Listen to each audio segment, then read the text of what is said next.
अब इसका अगला पॉइंट पढ़ना है अपरिमेय संख्या। अपरिमेय संख्या किसे कहते हैं? तो जिस संख्या को पी वाई क्यू के फॉर्म में नहीं लिखा जा सके वैसे संख्या को अपरिमेय संख्या कहते हैं।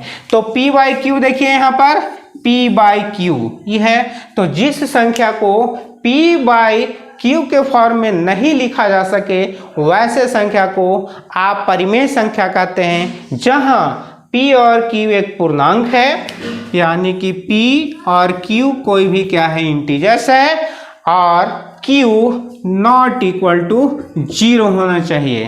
तो क्या बताएं कि है ना, जिस संख्या को p बाई q के फॉर्म में नहीं लिखा जा सके वैसे संख्या को अपरिमेय संख्या कहते हैं। अब p बाई क्यू के फॉर्म में जैसे देखिए यहाँ पर एग्जांपल देखिए, जैसे √2, √5, √7, √6, √16 नहीं, √2 एक अपरिमेय संख्या है, √5 एक अपरिमेय संख्या है। जैसे देखिए √2/1 लिख दिए तो आप कहेंगे कि भाई पी वाई क्यू के फॉर्म में है, नहीं है कि पी वाई क्यू के फॉर्म।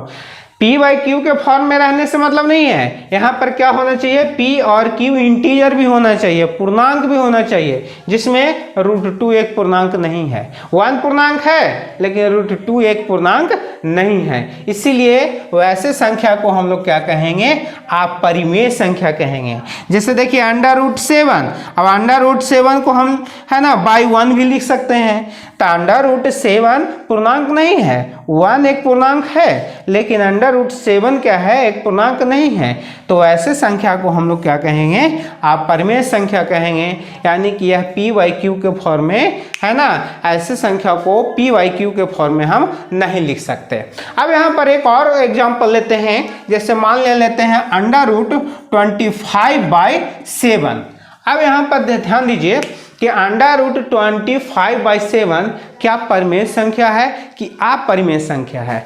तो आप यहाँ पर अंडा रूट पर ध्यान देकर ये मत समझ लीजिएगा कि क्या है ये कि अपरिमेय संख्या है। सबसे पहले इसको हम सिंपलेस्ट फॉर्म में लाएंगे। तो √25 को क्या लिख सकते हैं, यहाँ पर 5, और इसको क्या लिख सकते हैं 7, जो कि क्या है एक परिमेय संख्या है। ये क्या है एक यहाँ पर परिमेय संख्या है, इसीलिए √25/7 अपरिमेय संख्य नहीं हो सकता, जब भी होगा तो परिमेय संख्या होगा। ठीक है, ठीक। उसी प्रकार मान लिया कि यहाँ पर ले लिए 25/16। देखिए दोनों अंडर रूट में है, लेकिन जब इसको सिंपलेस्ट फॉर्म में लाएंगे तो हो जाएगा 5 और हो जाएगा 4, है ना। तो क्या है, इसको हम लोग अपरिमेय संख्या नहीं कह सकते, क्योंकि जब इसके सिंपलेस्ट फॉर्म में लाएंगे तब ये आ जाता है 5/4, और 5/4 एक परिमेय संख्या है। क्यों परिमेय संख्या है, क्योंकि इसमें 5 भी एक पूर्णांक है और 4 भी एक क्या है, एक पूर्णांक है। और कंडीशन क्या है कि q नॉट इक्वल टू 0, तो q है ना 0 के इक्वल नहीं है, यानी कि 4 0 के इक्वल नहीं है, इसीलिए वैसे संख्या को परिमेय संख्या कहेंगे, इसे हम अपरिमेय संख्या नहीं कह सकते।